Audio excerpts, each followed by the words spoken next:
Hello guys. तो आज की वीडियो में मैं आपके साथ शेयर करूंगा अपनी पीआर स्टोरी। और मैं कनाडा में का एक परमानेंट रेजिडेंट बन चुका हूं। करंटली अभी मैं कनाडा में परमानेंट रेजिडेंसी मेरे को मिल चुकी है। और करंटली मैं अपनी यूनिवर्सिटी के बैचलर्स डिग्री के 4th ईयर में स्टडी कर रहा हूं। और कैसे मेरे को अपनी यूनिवर्सिटी की स्टडी के दौरान ही पीआर मिली उसके बारे में थोड़ा सा आपको बताऊंगा। कौन से प्रोग्राम के अंडर अप्लाई किया और कौन कौन सी चीज़ें मैंने और भी की जिससे मेरे को हेल्प हुई और मेरे को परमानेंट रेजिडेंसी आज मिल चुकी है, उसके बारे में जिक्र करेंगे इस वीडियो में। तो गाइज मैं 2019 में मई इनटेक में कनाडा में आया था यूनिवर्सिटी ऑफ सस्कैचुअन के bachelor of computer engineering course में एडमिशन लेके। और उसके बाद मैंने कंप्यूटर साइंस में शिफ्ट कर लिया था क्योंकि यहाँ पे कंप्यूटर इंजीनियरिंग और कंप्यूटर साइंस दो डिफरेंट कोर्सेज माने जाते हैं। और जैसे कि बहुत सारे स्टूडेंट्स के मन में होता है कि कनाडा जाएंगे वहाँ पे पार्ट टाइम जॉब्स करेंगे, मेरे मन में भी ये वाली इच्छा थी और मैं ये वाला एक्सपीरियंस लेना चाहता था। तो मैंने भी आते ही कनाडा में पहले 2-3 दिन के बाद ही जॉब्स पार्ट टाइम जॉब्स ढूंढना शुरू कर दिया था। और विद इन 1 वीक या फर्स्ट 10 डेज ही मेरे को पार्ट टाइम जॉब मिल चुकी थी जो कि एक पिज़्ज़ा रेस्टोरेंट में थी। और वो वाली जॉब मैंने तकरीबन 3-4 महीने करी। और इस यू कैन से कि मैंने अपना जो स्प्रिंग समर सेमेस्टर था जो कि मई इनटेक वाला सेमेस्टर था वो मैंने उस दौरान ये वाली जॉब अपनी कंटिन्यू करी साथ में। और उसी के बाद मैंने एक सिक्योरिटी गार्ड लाइसेंस ले लिया। और मेरे को लाइसेंस लेने के बाद एक सिक्योरिटी गार्ड कंपनी में लॉस प्रिवेंशन ऑफिसर की जॉब मिल गई कनाडा में। तो गाइज यहाँ पे मेरी लॉस प्रिवेंशन ऑफिसर की जॉब लग चुकी थी और वहाँ पर मेरा स्टडी में यूनिवर्सिटी में फॉल सेमेस्टर चल रहा था जो कि सितंबर से लेकर दिसंबर तक होता है। 2019 आप सबको पता है कि आने वाले फ्यूचर में ये बहुत ज़्यादा मेमोरेबल ईयर रहेगा क्योंकि कोविड-19 2019 में ही शुरू हुआ था। और 2019 के लास्ट क्वार्टर में आपको पता है चाइना में काफ़ी ज़्यादा प्रेवलेंट हो चुका था और हमें लगता था तब कि कनाडा में तो ये क्या ही आएगा, राइट। बट अर्ली 2020 के फर्स्ट क्वार्टर में ही हमें पता चल गया कनाडा में ये कोविड-19 काफ़ी ज़्यादा बढ़ चुका था और काफ़ी ज़्यादा केसेस कोविड-19 के बढ़ चुके थे, जिसके कारण कि हमारी यूनिवर्सिटी मार्च में ही ऑनलाइन स्टडी को शिफ्ट हो जाती है। और फिर उसके बाद क्योंकि कोविड-19 के केसेस बहुत ज़्यादा बढ़ चुके थे, काफ़ी ज़्यादा बिजनेसेस भी काफ़ी ज़्यादा लॉस वगैरह सफ़र किया और काफ़ी ज़्यादा लोग ले ऑफ भी हो गए और काफ़ी ज़्यादा लोग जॉबलेस हो गए, जिसको कि हेल्प करने के लिए गवर्नमेंट ने यहाँ पर $2000 उन लोगों को देने शुरू किए जो कि जॉबलेस हो गए थे कोविड-19 की वजह से, और जिसको कि सर्व बेनिफिट्स बोलते हैं $2000। बट मैंने उस दौरान $2000 नहीं लिए क्योंकि मेरे पास अभी भी जॉब थी जो कि सिक्योरिटी गार्ड की लॉस प्रिवेंशन ऑफिसर की जॉब थी और मेरे को ऐसा कोई कोविड का केस भी नहीं आया, ना ही कोई सिम्टम आया। ऑल्दो मैंने 1 हफ्ते की छुट्टी ली थी, कोविड टेस्ट करवाया था, but it was just a flu. और फिर मैंने पूरा through out the summer of 2020 अपनी सिक्योरिटी गार्ड की जॉब कंटिन्यू रखी। और मेरा जो 2020 का फॉल सेमेस्टर था वो ऑनलाइन रहा, वो मैंने कंप्लीट किया।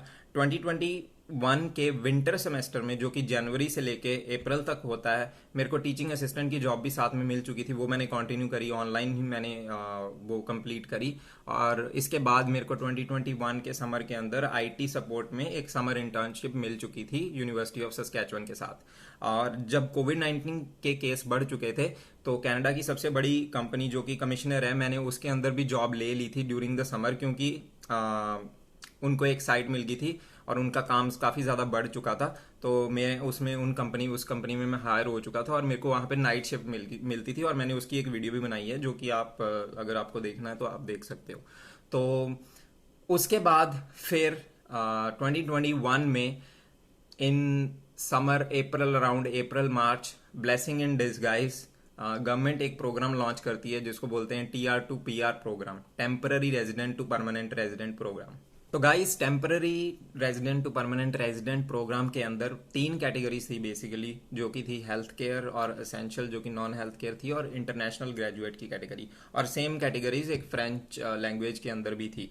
तो मैंने इस प्रोग्राम के अंदर अप्लाई किया क्योंकि मैं इसके अंदर एलिजिबल होता था नॉन हेल्थ केयर वाली कैटेगरी के अंदर।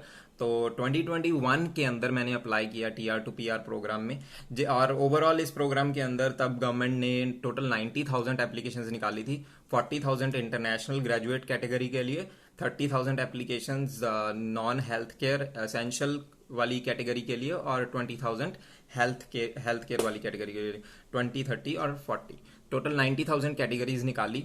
और इसके अंदर बेसिकली थोड़ी एलिजिबिलिटी रिक्वायरमेंट्स जो थी, जो मेरी वाली कैटेगरी के अंदर थी, वो थी कि आपको पिछले 3 सालों के अंदर आपने 1560 आवर्स काम किया होना चाहिए और आपका बैंड स्कोर 4.5 इतना CLB 4 के अकॉर्डिंग होना चाहिए, उससे ज़्यादा होना चाहिए। और आपके करंटली एम्प्लॉयड हो, आपका पुलिस क्लियरेंस और ये सब चीज़ें थी एलिजिबिलिटी रिक्वायरमेंट के लिए। तो मैंने देखा, मैं अपनी और मेरा आईलेट्स एग्ज़ाम जो था वो एक्सपायर हो चुका था, और मैंने देखा कि बाकी सारी एलिजिबिलिटी रिक्वायरमेंट मेरी पूरी है और मैं non essential essential non health care वाली कैटेगरी के अंदर एलिजिबल होता हूँ और मैं इसके अंदर अप्लाई कर सकता हूँ। तो जब ये प्रोग्राम निकला था तो पूरे कनाडा में ये वाली बात फैल चुकी थी, लोग इंडिया भी कॉल कर रहे थे। और जो आईलेट्स के दो इंस्टीट्यूशन है, ब्रिटिश काउंसिल और IDP, ये दो जो आईलेट्स टेस्ट कंडक्ट कराते हैं, उनकी वेबसाइट्स यहाँ पर जाम हो चुकी थी, ओवरलोड हो चुकी थी, खुल ही नहीं रही थी। और काफ़ी ज़्यादा लोग इंडिया में फ़ोन कर करके .org वाली वेबसाइट IDP की, वहाँ पे कांटेक्ट कर रहे हैं और वहाँ उसको खोलने की कोशिश कर रहे हैं कि अपना टेस्ट बुक कर लें आइलेट्स का फटाफट, ताकि वो भी इस प्रोग्राम में अप्लाई कर लें। और मैंने जैसे तैसे करके बार बार कोशिश करने के बाद मेरे को आइलेट्स एग्ज़ाम बुक होता है, सैस्काटून में नहीं बल्कि अल्बर्टा के एडमिंटन शहर में मेरे को बुक होता है। और मेरे को याद है, मैं रात को गाड़ी रेंट करता हूँ और रेंट करके फटाफट एडमिंटन जाता हूँ, पूरी रात ड्राइव करके, और फिर उसके बाद वहाँ पे आइलेट्स का एग्ज़ाम देके उसी अगले दिन मैं शाम को वापस आ जाता हूँ सैस्काटून के लिए, और मेरा आइलेट्स का एग्ज़ाम हो जाता है। स्पीकिंग भी उसी दिन मेरी हो जाती है, लकीली मेरे को वहाँ पे वेट नहीं करना पड़ता। और बाकी सारी रिक्वायरमेंट्स तो मेरी कंप्लीट ही थी। पुलिस क्लियरेंस मैंने करवा लिया था अपने फैमिली को इंडिया से कह के, और वो भी मेरा कंप्लीट हो गया था। और मेरे बैंड स्कोर भी अच्छा ही आया था। और मेरे जो 1560 आवर्स वाली एलिजिबिलिटी मेन रिक्वायरमेंट थी, वो मेरी तो इजीली कंप्लीट हो गई थी, क्योंकि ड्यूरिंग कोविड मैंने जॉब कोई भी छोड़ी नहीं थी। हाँ, और मेरे को डिफरेंट जॉब्स मिलती रहीं और मैंने अपनी जॉब कंटिन्यू रखी। और मैं जॉबलेस नहीं था, उस वजह से मेरे को काफ़ी आसानी रही, मेरे को कोई भी दिक्कत नहीं आई। मैंने एम्प्लॉयमेंट लेटर ले लिया था अपने एम्प्लॉयर से कि मेरे आप वेरीफाई कर दें कि मैंने आपके साथ कितना काम किया पिछले साल में। 3 साल के अंदर तो 1560 hours is very easy to attain. और जैसे कि मैं आपको ये भी कहना चाहूँगा कि इसके अंदर उन्होंने कैशियर, सिक्योरिटी गार्ड, प्लम्बर, ऐसी बेसिक जॉब्स जो थोड़ी वो वाली जॉब्स इंक्लूडेड थी। तो मैं इस प्रोग्राम के अंदर मैंने अप्लाई किया 2021 में, और आज है 2023, और मार्च का महीना है, और लास्ट मंथ ही मेरी परमानेंट रेजिडेंसी कॉन्फर्मेशन आई मुझे। तो मैं हर माह बड़ी देर लगा दी आते आते। और तब मैंने जब अप्लाई किया था तब मैं बहुत खुश था कि यार अब मेरी ट्यूशन कम हो जाएगी और मेरे को परमानेंट रेजिडेंसी मिल जाएगी, बट मेरे को नहीं पता था कि इतनी देर लग जाएगी।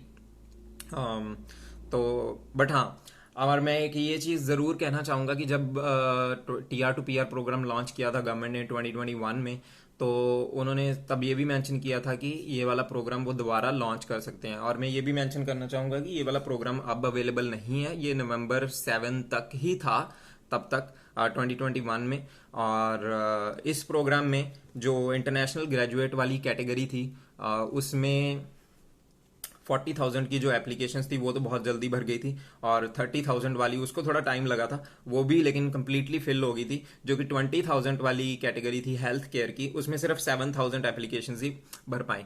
और जो फ्रेंच वाली तीनों कैटेगरीज थी, उसमें तो अनलिमिटेड नंबर ऑफ एप्लीकेशंस वो चाहते, मतलब आप सबमिट कर सकते थे, बट उसमें भी लाइक 2,000, 3,000, 4,000, 5,000 ईच कैटेगरी में इतनी ही फिल हुई, राइट। और अभी ये करंटली प्रोग्राम अवेलेबल नहीं है, बट उस टाइम पे गवर्नमेंट ने मेंशन ज़रूर किया था कि ये वाला प्रोग्राम वो दोबारा ला सकते हैं।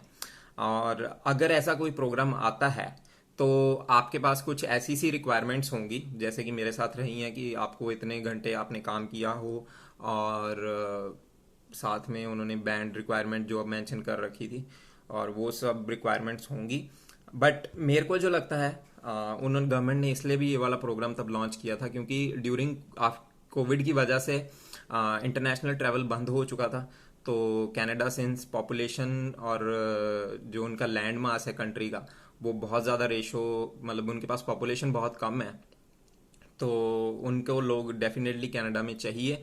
तो उन्होंने सोचा कि हमारे पास अभी और इंटरनेशनल लोग तो नहीं आए क्योंकि कोविड की वजह से, तो हमारे पास जो लोग हैं कनाडा में करंटली उन्हीं को हम संभाल लेते हैं। तो उन्होंने ये वाला प्रोग्राम आई गेस तब इसीलिए लॉन्च किया था कि उन्होंने अपनी एनालिसिस के हिसाब से कि कितना हमें कितनी परमानेंट रेजिडेंट करने चाहिए, पक्के लोग कितने लोग पक्के करने चाहिए। और मेनली ज़्यादातर ये यंग लोगों के लिए उनकी तरफ ही, उनको ही टारगेट कर रहा था ये वाला प्रोग्राम। और जैसे कि मैंने ये बताया कि आपको आ, जो हेल्थ कैटेगरी उसमें सिर्फ 7,000 एप्लीकेशन ही भरी। तो कनाडा में हेल्थ की बहुत ज़्यादा डिमांड है और अभी भी है। और आपको अगर कनाडा में आना है तो आप हेल्थ के रिलेटेड कोई भी फील्ड चूज़ करें, कोर्स चूज़ करें, तो आपके लिए काफ़ी ज़्यादा अच्छा रहेगा फ्यूचर में परमानेंट रेजिडेंसी के हवाले से भी। तो यही थी मेन स्टोरी मेरी, जिसके मैंने TR to temporary resident to permanent resident programme के अंदर अप्लाई किया और मेरे को इसी प्रोग्राम के अंदर अभी परमानेंट रेजिडेंसी मिली है। आपको मैंने अपना परमानेंट रेजिडेंसी कार्ड भी दिखाया। और एक और चीज़ मैं मेंशन करना चाहूँगा कि मेरे जो सुपरवाइज़र थे उनसे मेरी बात हुई थी सिक्योरिटी कंपनी में, और उनको पीआर बहुत मुश्किल से मिली थी। बट मैं इंडिया से यही बिलीफ लेके आया था कि बैचलर करूँगा और उसके बाद मेरे को 3 साल का वर्क परमिट मिल जाएगा, और यही बिलीफ था कि पीआर मेरे को मिल जाएगी। हालांकि मेरे को पहले ही मिल गई है during my study, but I would say कि आप बिलीफ लेके चलो ये वाला, और आपको भी डेफिनेटली पॉजिटिव आउटकम ही मिलेगा अपनी परमानेंट रेजिडेंस के रिगार्डिंग।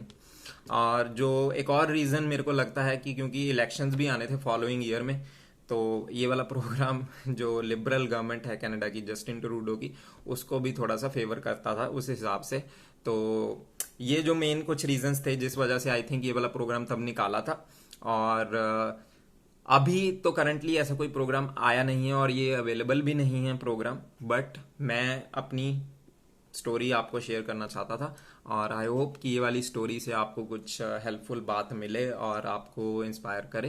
तो यही थी आज की वीडियो। तो तब तक के लिए see ya, have a good day, take care, bye.